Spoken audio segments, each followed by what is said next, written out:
Hello, good morning to everyone. चलिए अब हम अपने सेशन की शुरुआत करते हैं। थ्योरेटिकल पार्ट का यह चैप्टर नंबर 2 है। ठीक है, पहले वाले चैप्टर में हम जो है थ्योरी वाले में पूरी तरीके से बना दिए हैं आप सभी के लिए मापन का पूरा चैप्टर। और मैं आपको बताऊं कि अब आपकी जो पेड क्लास है वो सुबह में ही हुआ करेगी। ठीक है, तो मापन आपने पूरा मुझे उम्मीद है पढ़ लिया होगा। इसके अलावा भी आपने कंटिन्यूअस जो है साइंस के पोर्शन में क्या कर रहे हैं आप कि एमसीक्यूज को प्रैक्टिस करते हुए आ रहे हैं तमाम वीडियो के माध्यम से। ठीक है, लेकिन अब बात यह है कि आप में से बहुत सारे लोगों की डिमांड थी कि सर पूरी तरीके से थ्योरी भी पढ़ा दीजिए ताकि हम किसी भी यूट्यूब चैनल से पढ़े, किसी किताब से पढ़े, किसी सेट को लगाएं तो उसमें हमें प्रॉब्लम ना हो, है ना। और यही काम होगा। ठीक है, तो प्रणव कैसे हो भाई बताओ, दीपक आप भी बताओ कैसे हो। और मुझे उम्मीद है कि आप सभी बहुत बेहतरीन होंगे। और सुबह में ही अब आपकी पेड क्लास हुआ करेगी, क्योंकि सुबह में जब आप पेड क्लास कर लेंगे तो आप एक तरीके से पूरा फ्री हो जाएंगे और दिन में अपनी भी तैयारी कर सकते हैं। और रात में आप सभी की जो है वो पेड यूट्यूब पे क्लासेस हो जाएंगी, जो कि अब हम कंटिन्यूअसली मैथ की क्लासेस लेंगे। ठीक है, तो ध्यान से देखिएगा इस चैप्टर को, बड़ा प्यारा सा चैप्टर है। इसमें से आपके 2 से 3 क्वेश्चन पूछे जाते हैं, है ना। लंबा चैप्टर नहीं है तो 2 से 3 क्वेश्चन इससे पूछ लिए जाते हैं, तो ये बहुत अच्छी बात है, बहुत बड़ी बात है ना। और आराम से आप इसमें नंबर भी गेन कर सकते हैं, क्योंकि क्या पूछा जाता है वो आज मैं आपको बता ही दूंगा। सबसे पहले ध्यान से देखिएगा, चैप्टर का नाम है सदिश एवं अदिश राशियां, है ना। चैप्टर का नाम है आपके पास वेक्टर क्वांटिटी एवं स्केलर क्वांटिटी। वेक्टर क्वांटिटी क्या होती है, स्केलर क्वांटिटी क्या होती है, आपको इसके बारे में जानकारी लेनी है। ठीक है, सबसे पहली चीज हम चलेंगे भौतिक राशियों पे कि भौतिक राशियां क्या होती है, फिजिकल क्वांटिटी हम किसे कहते हैं। ठीक है, तो भौतिक राशियां जो होती हैं वो आपकी एक तरीके से देखोगे तो 2 प्रकार की होती हैं। ठीक है, भौतिक राशियां क्या होती है, तो ये आपकी 2 प्रकार के होती हैं भौतिक राशियां। ठीक है, फिजिकल क्वांटिटी 2 टाइप्स की होती हैं।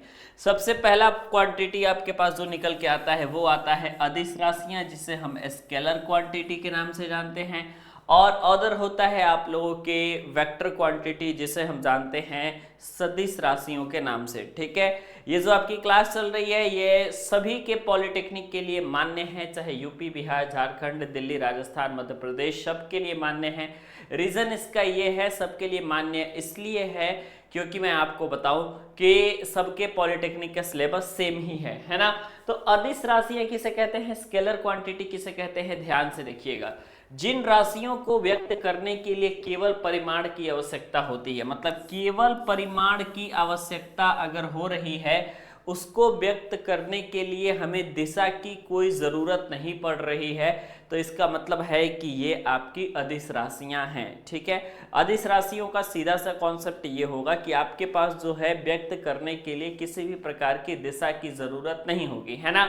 सिर्फ और सिर्फ आपके परिमाण की आवश्यकता होगी। ठीक है, और परिमाण में ही आप जो है पूरी क्वांटिटी को व्यक्त कर सकते हैं। ठीक है, दिशा की नहीं, इसमें किसी भी प्रकार की डायरेक्शन की जरूरत नहीं होती है। अर्थात ये राशियां दिशा परिवर्तन के कारण परिवर्तित नहीं होती है। ठीक है, मतलब कि इन राशियों पर दिशा का कोई प्रभाव नहीं पड़ता है, इन राशियों पर डायरेक्शन का कोई प्रभाव नहीं पड़ता है और दिशा से ये प्रभावित नहीं होती हैं। ठीक है, मतलब कि अगर मान लो पूरब दिशा में उतनी चाल है तो उत्तर दिशा में भी उतनी चाल हो सकती है, और अगर आप डायरेक्शन बदलेंगे तो उस पर कोई भी फर्क नहीं पड़ेगा। ठीक है, जैसे कि मैं आपको बताऊं कि लंबाई क्या होता है, ये आपका दिशा से मुक्त होता है। ठीक है, किसी भी डायरेक्शन में अगर आप लंबाई मापेंगे तो वो आपका उतना ही होगा। ठीक है, तो लंबाई आपका हो गया, चाहे आपके पास दूरी हो गया, चाहे आपके पास द्रव्यमान हो गया, चाहे आप क्षेत्रफल की बात कर ले, समय की बात कर ले, चाल की बात कर ले, कार्य की बात कर ले, ऊर्जा की बात कर ले,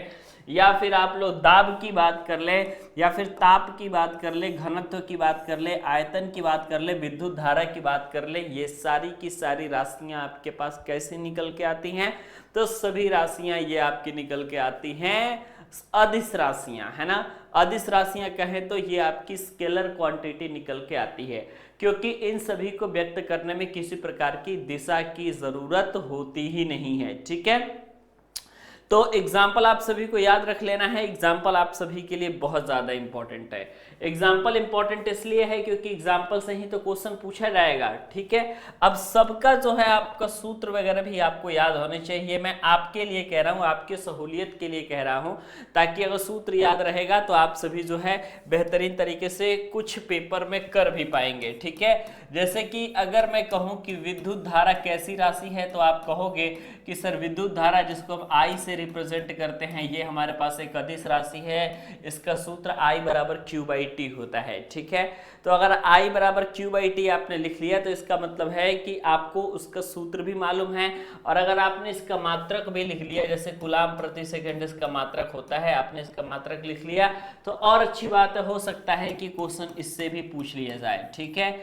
और इसके अलावा आपके पास क्षेत्रफल हो गया। क्षेत्रफल कैसी राशियां हैं सर? क्षेत्रफल जो आपके पास राशि है वो कैसी राशि है?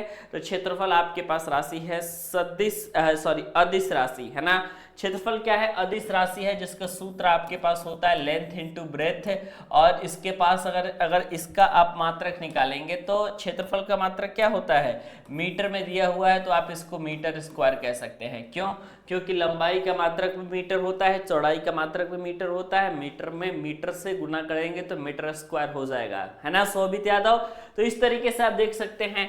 अगर आप आयतन की बात करें, ठीक है, अगर आप आयतन की बात करें तो आयतन भी आपका कौन सा राशि हो जाता है? आयतन भी आपके पास अदिश राशि निकल के आ जाती है। जैसे कि आयतन का सूत्र क्या हो जाएगा? L इंटू बी, तो आपके पास क्षेत्रफल होता है। L इंटू बी क्या होता है? क्षेत्रफल होता है। लेकिन अगर इसी में अगर आप L into B into H भी कर देते हो तो ये आपके पास आयतन हो जाता है। तो आयतन का यूनिट आप लोग फटाफट पहले कमेंट सेक्शन में हमें बता दो। मैं देखना चाहता हूं कि आयतन की यूनिट किसको किसको याद है, जल्दी से बताओ।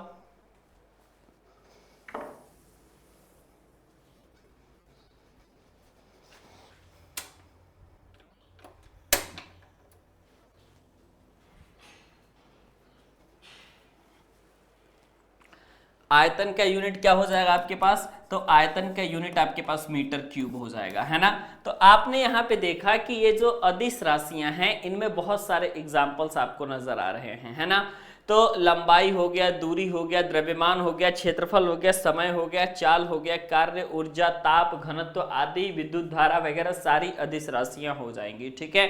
आपके स्क्रीन पे जितने एग्जाम्पल है इसी एग्जाम्पल में से पूछा जाएगा। अब आपको कंफ्यूजन हो रहा होगा कि सर एक्चुअली में क्वेश्चन कैसे पूछा जाएगा, हमें ये नहीं मालूम है, क्या डायरेक्ट डेफिनेशन टाइप का क्वेश्चन पूछा जाता है क्या? नहीं, पॉलिटेक्निक का पेपर है तो इसका सीधा सा मतलब ये है कि आपसे जो पूछा जाएगा वो पूछा जाएगा एमसीक्यूज, और एमसीक्यूज में ये छांटने के लिए आता है। जैसे ऐसे पूछता है कि घनत्व कैसी राशि है, घनत्व कैसी राशि है, एग्जाम ऑप्शन में देगा अदिश राशि है, सदिश राशि है ना, अदिश राशि है, सदिश राशि है, और इसके अलावा आप सभी को पूछ देगा कि ये भौतिक राशि है या किसी भी प्रकार की राशि नहीं है। तो ये जरूरी है आपको, ठीक है। एक बार बैक कर दीजिए, नोट करना है। देखिए इसका तो मैं पीडीएफ ही दे दूंगा आपको ऐप में, है ना। ऐप में क्लास लिए हैं तो इसका फायदा मिलना चाहिए कि नहीं। आपको जो है ये पीडीएफ ही ऐप में मिल जाएगी, इस वीडियो के नीचे मैं अटैच करके आपको दे दूंगा, ठीक है। तो अब बहुत ज्यादा मेहनत करने की जरूरत नहीं है, उस टाइम आप मेहनत करके लिख सकते हैं। तो ये आप अदिश राशि को समझ सकते हैं, कोई दिक्कत की बात आपके पास नहीं है, है ना। यहाँ पे कुछ मैंने एग्जाम्पल बता दिए, ध्यान से देख लीजिएगा। अब आ रही है बातें सदिश राशि की। सदिश राशि से कैसे क्वेश्चन पूछे जाते हैं? सदिश राशि को हम वेक्टर क्वांटिटी कहते हैं। इससे भी जो क्वेश्चन पूछे जाएंगे वो छांटने वाले ही क्वेश्चन पूछे जाएंगे। अब छांटने वाले क्वेश्चन में आप समझ पा रहे हैं मैं क्या कह रहा हूं। जैसे कि क्वेश्चन पूछता है आप सभी का कि विस्थापन एक कैसी राशि है, तो विस्थापन एक आपकी सदिश राशि है, क्योंकि विस्थापन में क्या होता है? डायरेक्शन होता है। तो ये सदिश राशि हो गई अगर वेक्टर क्वांटिटी। तो इसमें समझना है कि जिन राशियों को व्यक्त करने के लिए परिमाण एवं दिशा दोनों की आवश्यकता होती है ना। इसके पहले आप देख रहे हैं कि सिर्फ अगर आपके पास परिमाण हुआ करता था तो आपका काम हो जाता था, दिशा की कोई जरूरत नहीं पड़ती थी। लेकिन अगर आप यहाँ पे सदिश राशियों में देखेंगे तो परिमाण तो होगा ही, परिमाण के साथ साथ आपकी दिशा भी होगी, बिना दिशा की सदिश राशि नहीं होती है। सदिश, सदिश का मतलब ही होता है कि दिशा सहित, उसमें दिशा होगी, 100% दिशा होगी। अगर दिशा नहीं है तो इसका मतलब है कि वह सदिश राशि है ही नहीं, ठीक है। तो ये हो गया, इसमें दोनों की आवश्यकता होती है, आपको ध्यान देना है। इसलिए ये दिशा परिवर्तन के कारण आपकी ये राशियां परिवर्तित हो जाती है, मतलब कि दिशा का इफेक्ट पड़ता है, क्योंकि सदिश राशि में डायरेक्शन भी होता है, उसके साथ साथ मैग्नीट्यूड भी होता है, मतलब परिमाण भी होता है, ठीक है। तो ये चीज याद रखना है, इन्हें सदिश राशियां कहते हैं, कोई कंफ्यूजन नहीं है सर। अब इसका एग्जाम्पल जो है ना वो बहुत इंपॉर्टेंट है, ठीक है, क्योंकि भाई क्वेश्चन में क्या पूछा जाता है आपसे, क्वेश्चन में कुछ और चीजें थोड़ी पूछी जाती है। क्वेश्चन में तो सीधे तौर पे आपसे पूछा जाएगा कि उसके एग्जाम्पल कौन कौन से है। तो एग्जाम्पल में आपके पास आ जाएगा पहला एग्जाम्पल विस्थापन, है ना। विस्थापन को आप क्या कहते हैं, डिस्प्लेसमेंट के नाम से जानते हैं। तो पहला एग्जाम्पल आपके पास आ जाता है सर विस्थापन। सेकंड एग्जाम्पल आपके पास आ जाता है वेग। थर्ड आपके पास आ जाता है त्वरण। फोर आपके पास आ जाता है बल। 5 आपके पास आ जाता है संवेग, आवेग, भार, विद्युत क्षेत्र और आदि, ठीक है।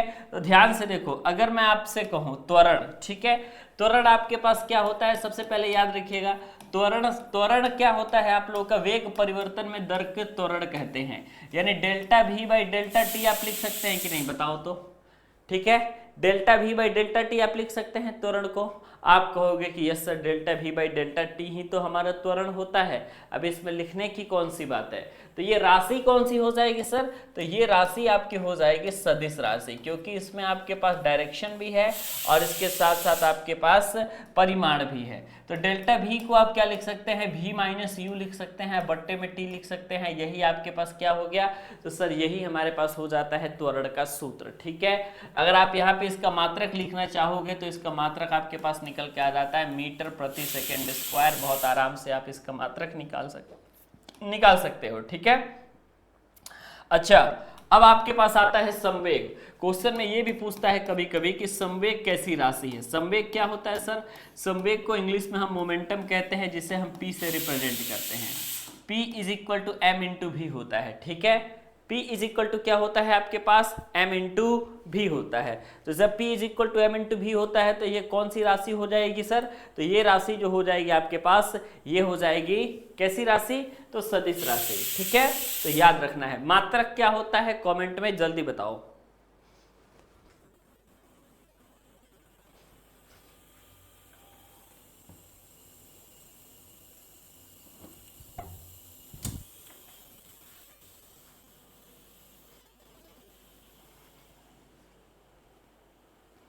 मात्रक वगैरह भी आपसे पूछा जाता है। तो ये तो संवेग का सूत्र हो गया, P is equal to M into भी। तो सूत्र तो आपसे पूछा ही जाएगा, जाहिर सी बात है। अगर मान लो कि न्यूमेरिकल आ गया अरमान, तो न्यूमेरिकल अरमान कैसे लगाएगा, न्यूमेरिकल लगाने के लिए तो ये जरूरी है कि आपको सूत्र जरूरी है। तो मान लीजिए कि मोमेंटम पूछ लिया, तो P आपसे अगर पूछ रहा है तो P बराबर M इंटू भी आपके पास होता है। तो आपके पास momentum is equal to mass into आपके पास क्या हो जाएगा, आपके पास V हो जाएगा, वेलोसिटी हो जाएगा, ठीक है।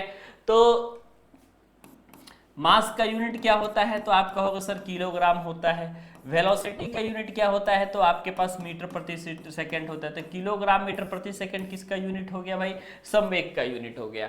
और ये संवेग है क्या एक्चुअली में, अगर आपसे पूछा जाएगा कि संवेग क्या है, तो आप ये कहोगे कि सर संवेग हमारे पास ये होता है सदिश राशि, क्योंकि इसमें डायरेक्शन भी होता है और परिमाण भी होता है, ठीक है। तो याद हो गया ना आपको। तो देखो, इस चैप्टर से कुछ खास क्वेश्चन नहीं पूछे जाते हैं, इस चैप्टर से बस यही पूछे जाते हैं कि सदिश और अदिश में आप पहचान करना सीख लीजिए, क्योंकि पॉलिटेक्निक के प्रवेश परीक्षा में 2 प्रश्न इससे आएंगे, एक तो सदिश राशि से प्रश्न आएंगे, एक आपके पास अदिश राशि से प्रश्न आएंगे। तो सदिश राशि और अदिश राशि से जो प्रश्न हैं आपसे पूछे जाते हैं, तो आपको सिंपल जो है यही काम करना है, और आप आराम से जो है इस काम को करके और बेहतरीन तरीके से अपने क्लासेस में ला सकते हैं, मतलब अपने नंबर को बढ़ा सकते हैं। तो 2-3 क्वेश्चन इससे पूछा जाएगा, आप आराम से बढ़ा लीजिएगा।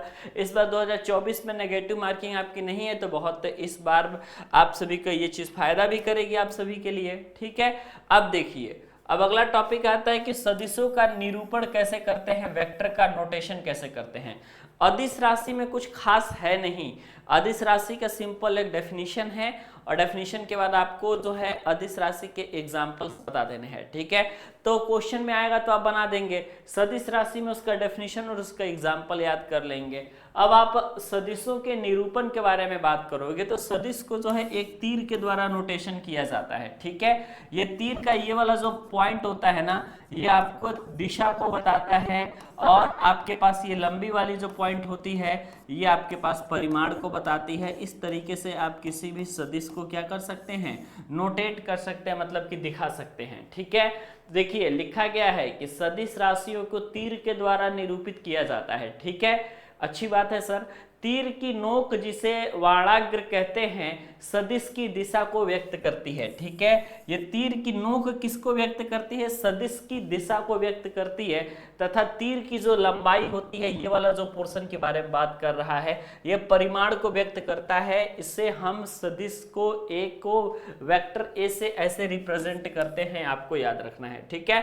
मतलब अगर आप कुछ भी सदिश राशि में अगर आप लिखिएगा तो याद रखना है आपको कि जैसे कि आप इसके ऊपर मान लो ए लिख रहे हो, तो अगर वो वेक्टर क्वांटिटी है तो इसके ऊपर आप इस तरीके से तीर का निशान जरूर दे दोगे, ठीक है। तीर का निशान ये प्रदर्शित कर रहा है कि आपका जो मतलब फिजिकल क्वांटिटी लिखी गई है वो आपके पास कौन सी लिखी गई है, सदिश राशि की लिखी गई है, क्योंकि वहां पे तीर का निशान दिया गया है। और कोई दिक्कत है तो बताओ, यहां तक कोई दिक्कत मुझे उम्मीद है नहीं आया होगा, ठीक है। अब ध्यान से देख लो क्या होता है, सदिश से संबंधित कुछ महत्वपूर्ण बिंदु जो कि आप सभी को जानने हैं।